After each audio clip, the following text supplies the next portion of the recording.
Am I in? Is there all the frame good? Yep, you're good. Alright, so I'm here with Tim Hendricks. This is my interview with him. First of all, thanks for doing this. I appreciate you doing this, taking the time out of your day. Yeah, of course, man. I appreciate you driving all the way down from nice and warm San Francisco. Yeah, right? Sitting in this warehouse. We are in Danny Dringenberg's warehouse doing this. It's his machine shop. So, how old are you? I'm 34, almost 35. And how did you get into being a tattooer? How did you, what's the first, moment of you where you became attracted to tattoos? On you doing them? A lot of it is hard for me to remember. Those were my crazy years. I got an early start with my crazy years. So my mom has actually helped me kind of go over timeline recently. I've been inquiring a lot, but I know I was about 15. I was 15, maybe 15 and a half, and I got my first tattoo. And I mean, there wasn't any. It was like it was just always there. Mm-hmm. It's kind of saying what was your attraction to walk? It was always there. Since I was a kid, I'd always see guys in my neighborhood with tattoos. There was a lot of cholos, in my neighborhood, and it wasn't a gnarly neighborhood. It just wasn't the best neighborhood. I grew up kind of poor, but so as a teenager, there was always tattoos. Somebody was always getting a new tattoo or whatever. I mean, my friend Manuel came to school with the neighborhood gang tattooed on his chest when he was 13 years old in junior high, and his dad had tattooed it on him. They spent all night after his dad just got out of jail. Perfect. And his dad tattooed Tokerstown across his chest, And I remember man, that's heavy, We're only I was 12, he was 13, So it was just kind of always there, and there wasn't really an attraction necessarily, but it was more of it was more in my neighborhood. If you got a tattoo, it was because something. There was a reason for it, Guys were getting webs for reasons. Guys were getting teardrops for reasons. Guys were getting their gang tattooed for reasons. So it was more like a tattoo was for there was a purpose to it, And I always wanted to get a tattoo. I don't know, it's really immature, but I always wanted some kind of, there was some kind of reason. I wanted to have a reason to get a tattoo. And it ended up just me being fucking wasted one night. And I was 15 and a half, and some guy, a neighborhood guy, got out of jail. He's this old SA dude, and he was tattooing people in a garage. He was working off a fender of a lowrider, which was really cool, you know what I mean? Right. He was working off a fender of a lowrider, and it was my turn, the same needle, homemade machine. Awesome. It was terrible. I'm so glad I didn't get anything. Getting that right. Yeah. and I knocked over all his shit, and he wanted to beat the shit out of me. And my friend asked him not to, and he ended up doing the tattoo on me. He didn't do a very good job. I don't know if it's because I pissed him off or he just wasn't that good. But the next morning I woke up and I thought it was like a dream, and I tried to scrub it all off with a pumice stone in the shower because it was just so bad. It was like some feathers with my name or something. And it was bad, dude. It was so bad. And I remember thinking man, I could do better than that. I could do this. This guy made a homemade machine. I figured out how his whole machine worked just by looking at it up close. I've seen those little walking motors before, but I actually got to see one up close while he was tattooing my arm. I was just drunk looking at this guy with the machine and the way it worked. And I was like, I can make one of those. And I made that, and it didn't last for very long. And I was just tattooing, fucking homeboys out of the neighborhood. And punk rocker kids. There's a lot of punk rocker kids in Fullerton as well, coming down from the other side of the tracks, right, sure. Around there, yeah. And then this is actually a really cool story. I met this girl through my cousins. I started living with my cousins in Huntington Beach because I had nowhere to stay and I was just flat broke.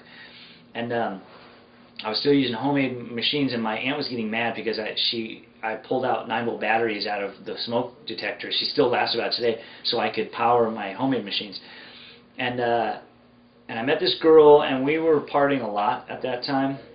And this girl said, if you want to do tattoos with a real machine, my dad will sell you a real machine.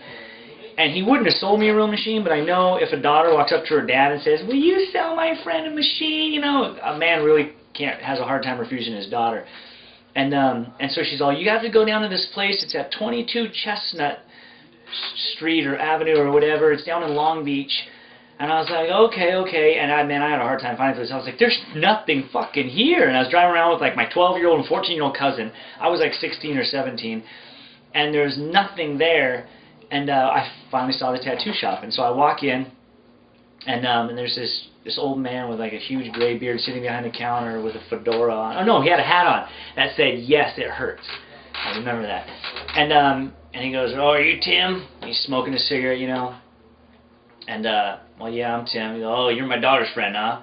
You know, I normally wouldn't sell you this stuff, but my daughter asked me to, you know, and blah blah blah." And he, you know, read me the riot act. And I was like, "Okay, well, do you still want to sell it to me?" He's like, "You got $225 on you?" Well, yes, sir. He's like, "Well, come on back." And it was Rick Walters. And Rick grabbed a catfish claw machine, which looks like the old, you know, Colonel Todd machines. And this is when you bought, and this, I guess this stopped about 15 years ago, when you bought a machine that came with a needle and a tube. Right. And he grabbed my hand and he dipped it in water and he tattooed my hand. And he wrote my name on my hand. He said, "You're lucky your name's only 3 letters, Mr. Tim." And he wrote my name on my hand, bloodlined it all. He's all, "That's how you use one of these." And he sold me the machine. And I went, and I got a Radio Shack power supply, and I found out that you're supposed to use Pelican ink, and I started buying needles off this guy named Jimmy Steele and his wife at the time in Huntington Beach. And it just kind of took off from there, you know. That's when, about 17, I guess, years old, I started using actual, like, real equipment, you know. And about 18 years old, I learned to make needles, learned to, you know what I mean, like, thin out my blacks and just stupid little things, enough to where I was actually doing real normal tattoos that were staying. Right. You know. And how it all happened. Did someone show you that stuff? Did you? You know what? I was hanging out with all these punkers, and this guy named Kevin Guglio. He was like, "You don't know how to make needles?" And he saw a couple tattoos I was doing. They were okay, you know. They were passable tattoos. He's like, "Dude, you gotta learn how to make needles. Come to my house one day. We'll hang out. We'll barbecue. We'll make needles. We'll watch a couple movies."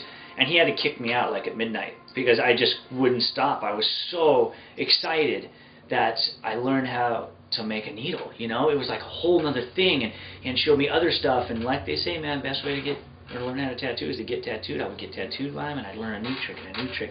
I think that's when I really started to fall in love with it, you know, is when I started learning these tricks.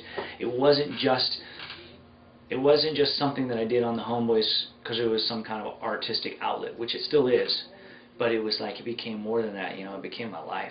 I realized that this is what I want to do. I always knew I wanted to be an artist, but I was like, man, this is it. This is the shit, you know. And then that was it. That was my love affair for 20 years now, almost 20 years. Now, did you? When was the first time you got a job in like a real shop, like tattooing in a tattoo shop?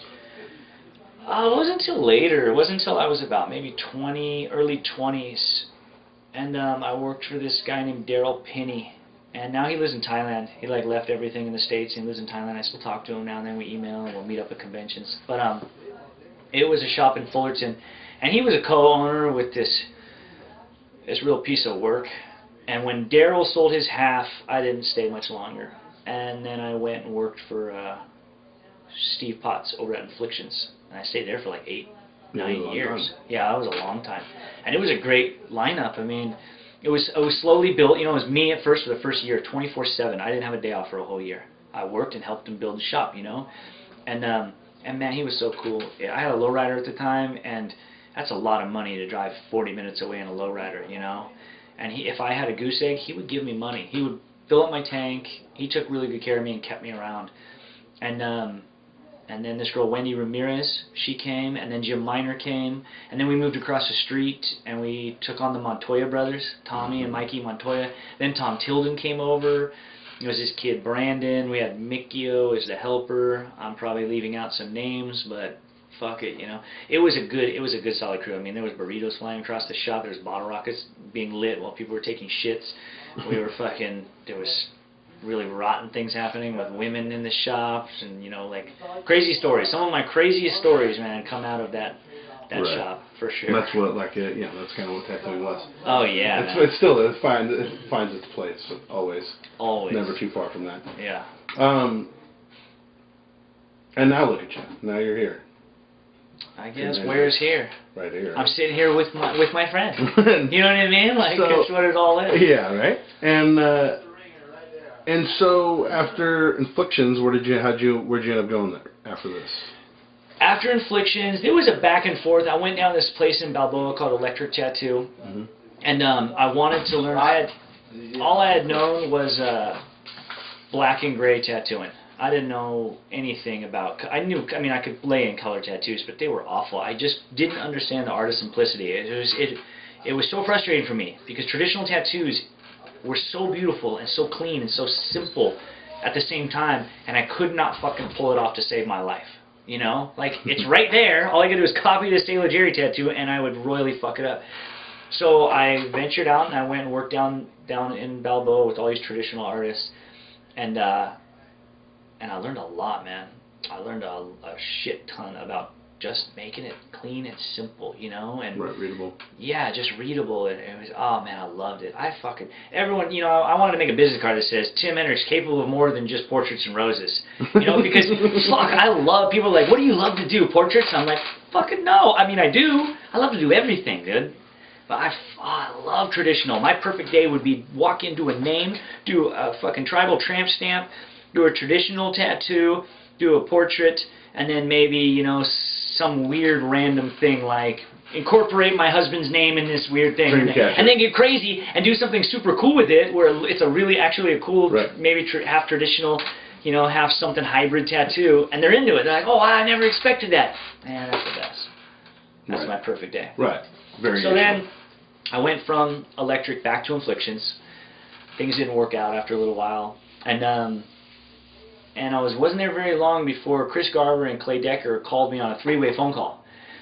And they were like, hey man, Clay was like, oh, we're going to take, you know, my name, True Tattoo, we're going to move it up, you know, a street front shop, like an actual shop, and we're going to open a big shop together, and would you like to come up and work? And I was like, fuck yeah, I'd love to come up and work. I wanted to go work with Chris at the time, Chris and Juan, all those guys, they were all at Shamrock. But something happened, I don't know, it wasn't working out, and I didn't have a car, I couldn't get up there. Mark asked me if I would come up, and I couldn't get up there. And I told Chris and Clay the same thing, and they were like, no, we got it all worked out. Damien was going to apprentice for Chris, and he was going to be the helper at the shop. And so they're like, dude, since Damien lives a block away from you, we're going to have you on the same days, and Damien can give you a ride every day, since he's one of your best friends. And I was like, that's perfect. And I worked at True Tattoo for, like, 2 years without a car. I think I bought a car the last like maybe 6 months, a year that I worked there. Yeah, and Damien would drive up, and at the time I was pretty much getting wasted every day, you know. So it was like I would drive his car up because Damien has a sciatic problem, and he would lay the seat back and catch a little nap on the drive, 5-hour drive to Hollywood. And I would drive up there. Like this place. But I would drive up there, and then, you know, he's the helper. He doesn't get off till late, and I didn't mind because once I was done with my shift, I would get, you know, slaughtered, and Damien would drive home, and I would just pass out on the way home. It was a great setup, man. It was a lot of fun. How do you think that artistically have you progressed a lot? Do you spend a lot of time, I guess, trying to progress artistically? I guess is my question. Maybe that's a better way of wording it. Good question. I don't know. Because some people don't. Some people find their groove and they stay in their groove their whole career. But yeah, man, I backed myself into a corner because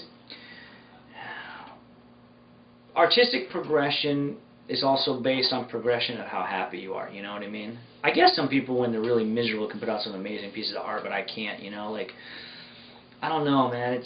I feel like I really backed myself into a corner with just one style of art. There's some guys, man, they're like, oh, I can't wait till people just come to me for this, and they're not, you know, they're not doing walk-ins, I guess, anymore, and I'm like, fuck, be afraid.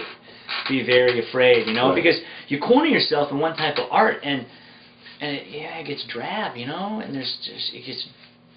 that's not art is, you got to progress in all different aspects, I think, you know, you try everything, try all these different styles and these different things and find out what works for you, and yeah, hey, I guess some people are happy just doing the same thing day in, day out.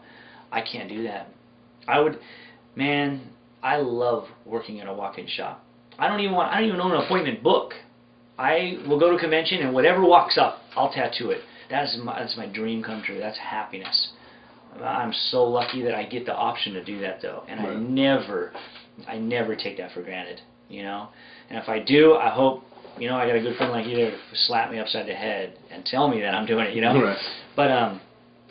But yeah, man, I cornered myself and I got burnt out. Like I had like a 12-year, 14-year burnout. They call it the 10-year burnout, but right. it was like 12, 14 years, sure. and I fucking hated coming to work sometimes. It was like my outlet of stress. You know, this thing that I love so much, my outlet of stress started to become my source of stress, and it was terrible. That's an awful thing to be. I would have rather gone to a 9 to 5 that sucked and was stressful, and then came home and tattooed for free, because right. at least I was doing something because I loved it and enjoyed it. You know, not because I was relying on it so much for everything, and it's not like that anymore. You know, and I had to go through that and come back to be super jazz on. Man, I'm so in love with tattooing. Now you travel a lot. Do you find that traveling helps that? Oh yeah. Because you go surf vacations, you tattooed all around the world. Well, I kind of like I said earlier, I grew up kind of poor. You know, we didn't have much, and so we didn't get family vacations to like Italy or anything. You know, we got family vacations to a cabin in the woods that my dad traded a painting for a week. You know what I mean? And that was cool. That was a world away from me, you know?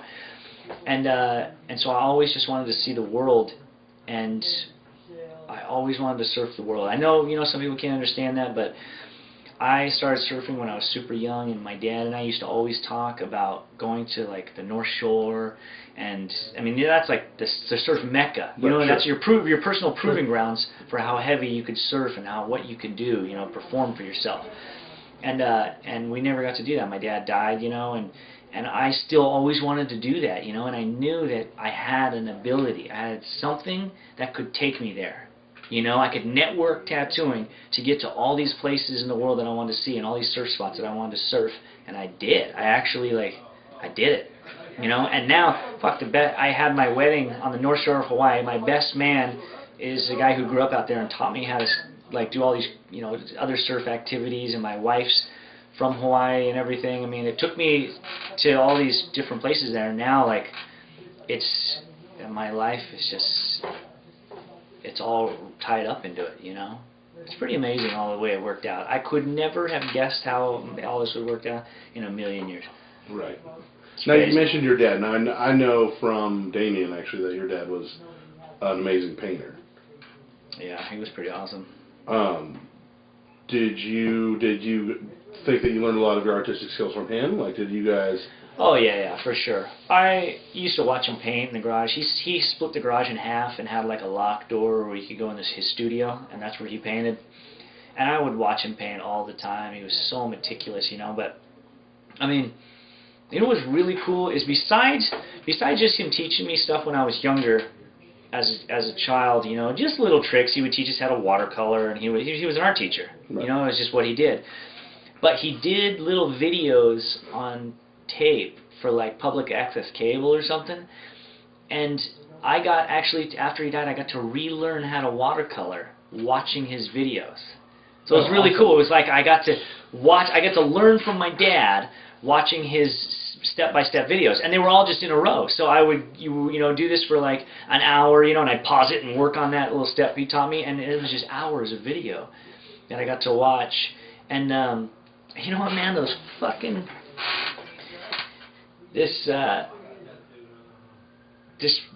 when I did Miami Ink, one of the people who worked on the show took my video and they made it onto DVD, and they surprised me with it, which is really cool. You know, it was a really neat story for the show, whatever. And they never gave me back the tape, and they only gave me one DVD of all the things, and they never even got back to me or anything. Really? How's that? That's fucking amazing. Can you believe that shit? Well, what a grateful gift. I know, dude. I got one DVD and it's all the best stuff, but that fucking crushed me, man. Yeah, fuck. Anyways. Well, how did you end up in Miami Ink? Let's talk about that. The fucking. That's a good place. I love you. Well, you're my friend. It's also the bane of my existence. Thanks to you guys, everybody wants to tell me why they're getting a tattoo now. Oh man, it's They incredible. think it's like part of the consultation. Like, yeah. Oh, you know why I want to get this? No, I don't. You know, I was at Temple doing some appointments there one time, and it was after the show, you know, and some guy came in. I'll get back to what he asked me, but this guy came in and he started telling me the story, and I think I was just kind of, I must have been in a sour mood, which is kind of, I'm usually in a good mood, and I just kind of went, and he kind of was like looking around, like, what's he looking at? And when he came back, I was staring straight at him. I'm all, there ain't no cameras here, man. You ain't got to tell me your story. I just want to tattoo you. And I turned around and walked away. I apologize later when I was tattooing him. He's all, no, man, I understand. You must get that a lot or whatever. But here's how it went down. Chris came back from Miami. He said he had to go to a trip. He put in this little videotape of a 5 to 10 minute teaser for this thing called Miami Ink. And he goes, yeah, so I guess if they want to do it, they're going to shoot like a half a season and see how it does. And I said, it's nice knowing you. I'll see you later. And he's like, no, dude, I'll be back. You know, I'm just going to film for this long. I'm like, no, I'm just saying that this is going to be huge, dude. Like, this is going to be a big deal, you know. And it really, dude, it fucking blew up, you know. It was like some weird tattoo phenomenon or something, you know. Really. I don't know, man. It's a hard question to answer without somebody saying something about it. But I don't give a fuck what people think. You know what I mean? Fuck the haters. Well, like you said, it's the bane of your existence, but you support me as a friend. You know what I mean? And that's rad. I think it's a double-edged sword. It's good for tattooing. Exactly. Shitloads of people are into tattooing that normally wouldn't have been, that understand what tattooing is on multiple levels, that maybe they couldn't even identify with it before that. Yeah. But in that also makes them all my brethren, and they all want to talk to me all over the place and things like that. That's what I mean. Like, it's the bane of my existence on those kind of things. But you know what, dude? It is a double-edged sword. We can all talk shit on it, but we're all making money from it. We could talk all day on it. You know, and we could talk about the pros and cons, and there's so many pros and there's so many cons, and everyone is entitled to their opinion, you know, and I'm super stoked on it, you know. On your forum, recently someone brought up the New York Ink thing, and only like 4 people wrote, and I was actually like, fuck, come on, dude, this is the chance to talk some shit, you know what I mean? Right. And I was almost going to write a thing saying, like, fucking talk some shit, people, like, I really like to hear people's opinions on it, you know, because it doesn't really get to me, you know. No. I don't give a fuck what anyone thinks. No, of course. I go in there and I be myself, and I do a solid, clean tattoo. You know what I mean? Right.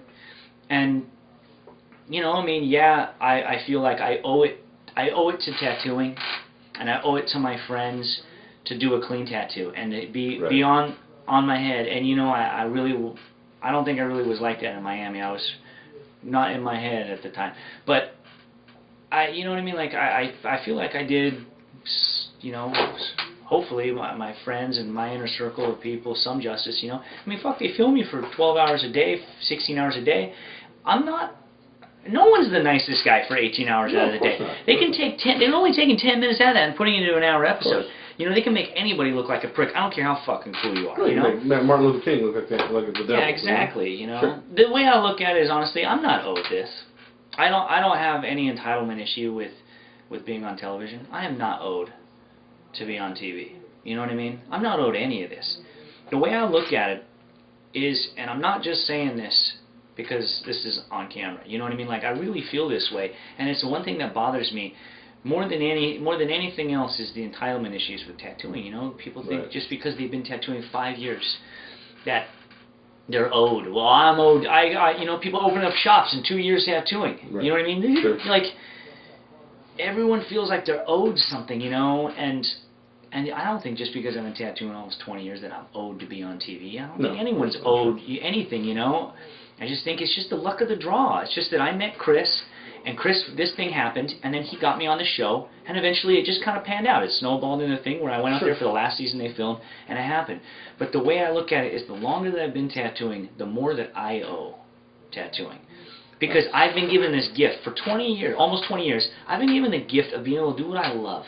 To be able to do something, to be in a business that has, like, integrity, you know, for the most part. You know what I mean? It has, like... Some still have it, yes. Man, my best friends, man, I hear about other people in their office buildings and people fucking each other over and the business they do and all that. Right. Fuck that. Right. I'm in a business where I can trust my friends. I have, like... these are not even my friends, these are my family. Right. You know what I mean? No, you don't have to be blood to be Yeah. family, and this is like my family. And it's like for being given that gift for almost 20 years, I owe. And the longer that I've been given, I keep, been given that gift, the more that I owe. You know what I mean? And that's how I try to treat it. And I'm not guilty of not following by that. We're only human. Sure. The road to hell is paved with good intentions. Sure. But that's how I try to remember that every day and remind myself that you got to stay humble. You got to stay appreciative. And every day, if I keep telling myself that, how appreciative I am for everything it's given me, then I'm a much happier person that way, I guess. Yeah, better sure. existence. For sure. I think it's a big responsibility. I think is that. I think it's a huge responsibility. Yeah. Because you are being open to like total scrutiny. Everybody can judge you. Everybody can, you're opening yourself to everybody's opinion of that and whatever. And so I think you have to be a strong personality for that. I also think that. Half day's here. Thanks, buddy. Thanks. Fucking Damien Kane. God damn him. And you got to come in and distract this interview. I know, right in the middle of it. Being distracted, people. What the fuck was I saying? Okay, yes. So I think it's a big responsibility to have that and to not be a fucking dick, because you're not a dick. I don't think that you're a dick, which is why I would even ask you these questions. Most of the time. Yeah, you're not a dick. You've tattooed my wife. You've tattooed me. I think that I respect how you've handled all of it. I think that you've acted, I don't want to say a gentleman, because it would be like, oh, chip, chip, perio.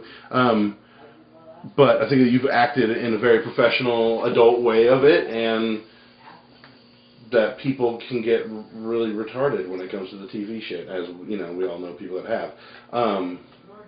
Thanks. And now That's one of the nicest things anyone said to me over. Yeah, I think that people have. I mean, not everyone, but me and you know people that have been involved in it, and it hasn't turned out well for them. They didn't handle it well. They're not handling it well. They're not looking out for tattooing. It's short-sighted. I feel it can be that people are being short-sighted in it and things like that. And I think that you have never done that. I think that's great. And now there's another thing. There's the New York ink. Yeah. What's the deal with that? Same principle? I think it's the same principle. This is one of the things that, man, I'm really excited to go out and do this. I mean, it's the same principle, so it's the same deal. You know what I mean? And I don't know how much drama versus tattooing they're going to throw in it. Right, the thing you have to understand is that, man, if I was a crane operator all day, I wouldn't want to watch a reality show on crane operators. Whatever. You know what I mean? Like I don't understand. I don't want to watch work, because I know it's not going to be. It's fucking TV. You know what I mean? It's not going to be anything about. The only thing that's truly about like our side, our view of tattooing, the inside the box, is the actual tattoo. Right. You know what I mean? Otherwise, it's another reality show which people want to see. Right. This is stuff they're going to put it together the way it's going to sell. Right. And I'm sorry if it doesn't fit how, Joe Schmo Tattoo over here would produce a tattoo show. You know what I mean? Like, right. hey.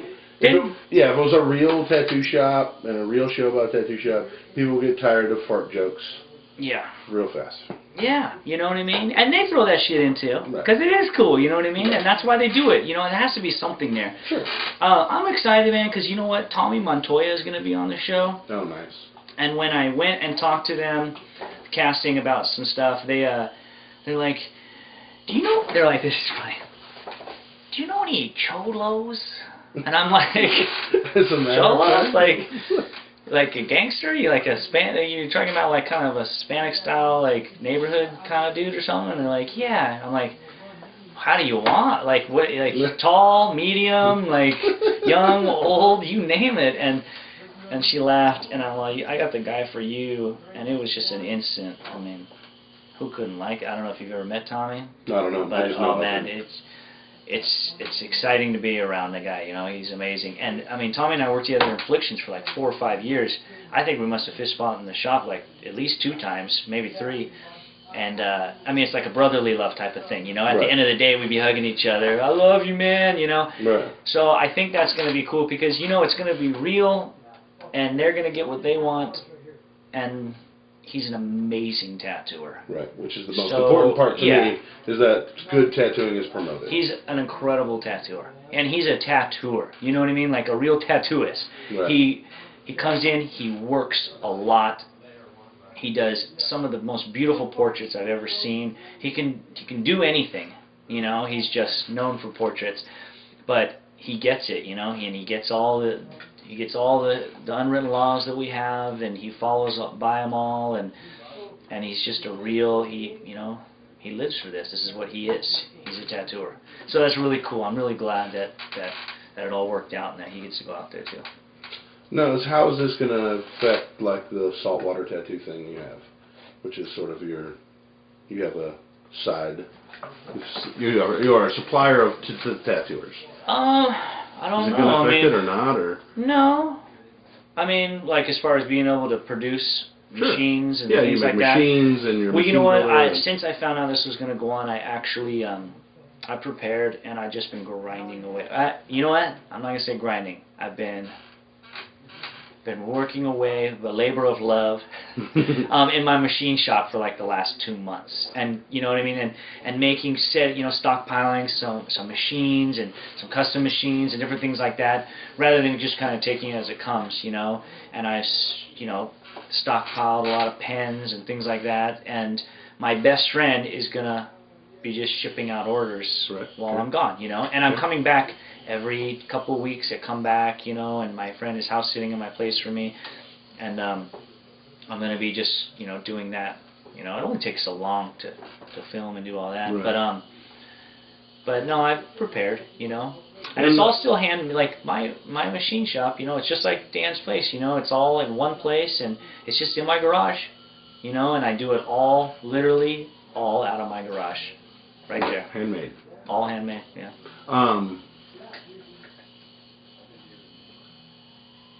Are you gonna be? How would people be able to get tattooed by you? I guess is the question. Are they gonna be able to get a hold of you through Saltwater Tattoo? Or are they going to? Do you have a blog too? Yeah, I have a blog. I don't know, man. People can follow you. Submit your story. People can follow. Yes, please. No, you know what?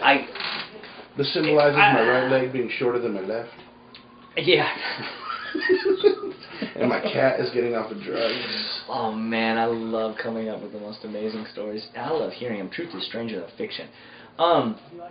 You know what? I'm just gonna steal one of these sleeves right here that I need to take back for a special machine that's sitting in Dan's shop. I'm gonna that sleeve over there. He won't mind. I don't know. I guess at convention, conventions. I'll be doing a lot of conventions. I love going to conventions, and meeting people and hanging out with my friends in different countries and all that shit. You're still going to do first come, first serve at convention? Yeah, first come, first serve. Whoever shows up first, And sometimes it gets unfair, Sometimes a pushy dude, like, pays someone off or muscles his way in the door, steals a pass or whatever and gets in there early. But, fuck it. That's all part of the game. That guy can hustle better than another person. He got there first. He gets tattooed first, you know? Sure. But yeah, that's how I run it. First come, first serve. Or I do walk-ins, like when we're not filming, I'll be at the shop if I'm there in New York, and I'll just be doing walk-ins. That's how I do it in Miami. I just sit around and people walk in and I just get to tattoo all kinds of weird, freaky shit, man. Nice. South Beach people. Or New York people now, Right. Whatever people want. Right.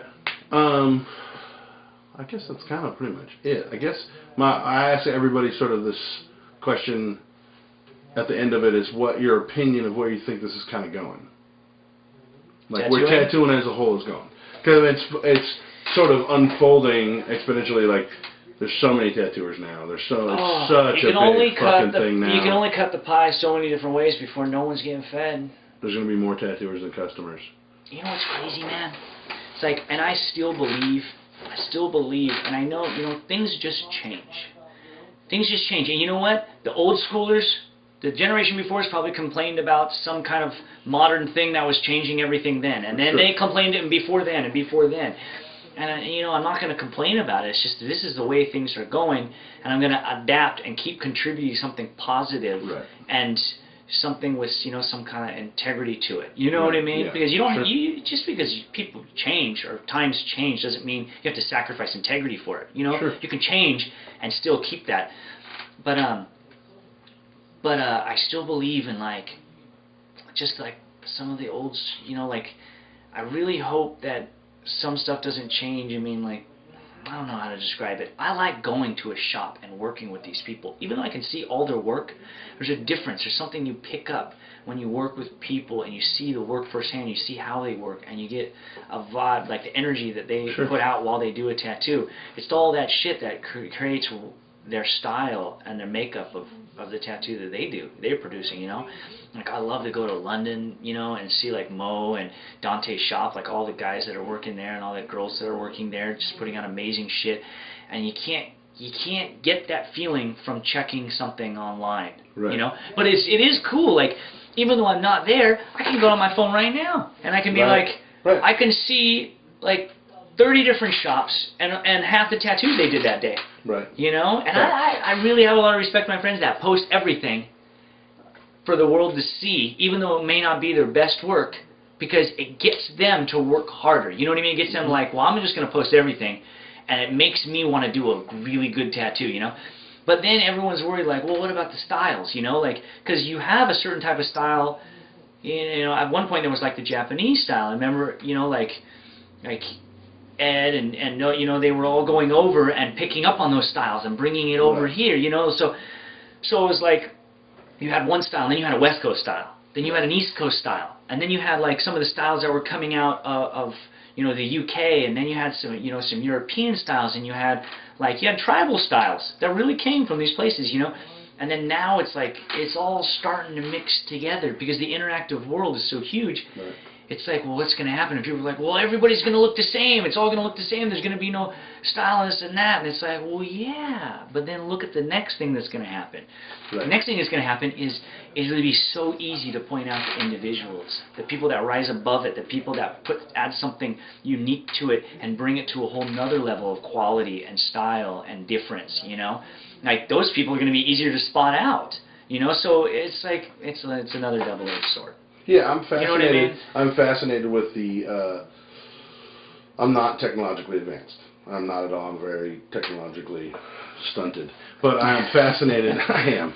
I am fascinated by the blogs, the world of blogs and websites and fucking Facebook, man, and just the massive amount of availability. Just how fucking available it is. Now, when I started tattooing a long time ago, it wasn't available. It was all secret. No one told anybody anything. Oh my God, it was you were not getting fucking one fucking thing out of it. Now it's the whole book is just filleted open, which is why I asked this question. Is this whole fucking thing, the trout has been gutted, man. Yeah. And it is out. And everything is out. You can buy all the tattoo equipment you'd ever need on It's a fucking pickle. And the reason why I say that is because people are no, we gotta, and they're trying to it's this last desperate attempt of a drowning sailor to try to grab onto anything, and you're gonna drown whatever you're grabbing too. And it's man, it's a pickle, and it can never go back to being a cucumber again. It's true. It's very. I love that. That's a great analogy. Once you're a pickle, you can never go back to being a cucumber. Not to say that I don't give a fuck anymore. And I'm just going to give it all out and whore anything out, you know what I mean? Right. And then people are probably going right now, you're doing a TV show, so okay, well then, hey, you got that on me, you know? But nobody can watch you tattoo and tattoo like you. Yeah, they can watch you tattoo and maybe pick up. And believe me, I've tried to tattoo like you. I have. So, I've seen some stuff that makes me I'm going to do something like that, and I can't do it because it's you, you know? And you know what, man? All the, whoever, we, but they don't get to have what we have and what we got and what we worked for. We worked hard for this. Different, right. And it's laid out on the table for them now. Right. So they have no fucking excuse, Right. you know? But they don't get to have those experiences that we had of learning it and how precious it was of a new trick that we had grinded out of somebody's brain. You know what I mean? Pick somebody's brain and gotten a new trick. Man, they don't get to fucking have that shit. Right. You know? And that's the only way, their loss. The only way that it, happens it, nowadays, I think, is to actually be getting tattooed by somebody and see them tattoo and be like, that's how that motherfucker does that. Like, yeah. That's how the fuck he did that. Yeah. And that's the only way I know. Now, because now, the everywhere. best way to learn how to tattoo is to fucking get tattooed. Right, because then you're like, Jesus Christ, did you see the way he did that? That was insane, or whatever. And I think that, now visually, like, you know, reference material is abundant. Looking at other people's tattoos that you can get ideas from is abundant. You know what I mean? Chad Coplinger posts everything in the world on the internet, and then the next week everybody's trying to rip it off. You know what I mean? Yeah. Everybody's trying to do that thing he did the week before. But Chad did it first. But Chad did it first, exactly. So Yeah. it's Chad's deal, but you're never going to do the same. Mm-hmm. But it's putting it out there. You know what I mean? So I'm fascinated. Dude, when Corey Miller tattooed the back of my arm, he's done a ton of tattoos. I mean, I used to go, and I was that kid that showed him my book. Will you be, you know, give me some pointers and give me your honest opinion? And he's like, rolls his eyes, you know. But he always was nice to me, always looked at it, and was brutally honest with me. But when he was tattooing my arm, I was actually watching him mix up some more black, and I counted the drops. I counted the drops he put in that size 16 ink cap. And I counted the drops. And he like looked, and he saw that I was looking, and he kind of joked and put his hand over it, and I just went, too late, I already got it. And I still use that same drop mix to this day. That one that I learned from him, I was 22, I must have been 22, 23. Me and him were just talking about how long I was going up there getting tattooed. So fucking like, at least 12 years, you know? Right. I've used that same mix, you know? Right. Yeah, you gotta like, you gotta fucking fight for that information. And yeah, like you said, you know what I mean? Like it's filleted. It's all out there. And fuck it, man. You know? They don't get to have what we have, and they can't, no matter how long they've been tattooing, we will always have been tattooing longer. You know what I mean? And we came first, and we got that last, I think that last generation that had some kind of salt, you know? And people are going to fucking want to beat me up for saying that line, you know? Fuck you, man, I'll show you, you know? Now, Higgs told me once, he said, when I was working with him, and he was working in D.C. at the time, and he said, hey, man, anybody that started tattooing after blah, blah, and he said the day he started tattooing is a Johnny-come-lately. That's beautiful. You're fucking amazing. That's beautiful. Johnny-come-lately. Yeah. All right, man. Well, I think that's it. Cool. And I thank you very much. Dude, thank you.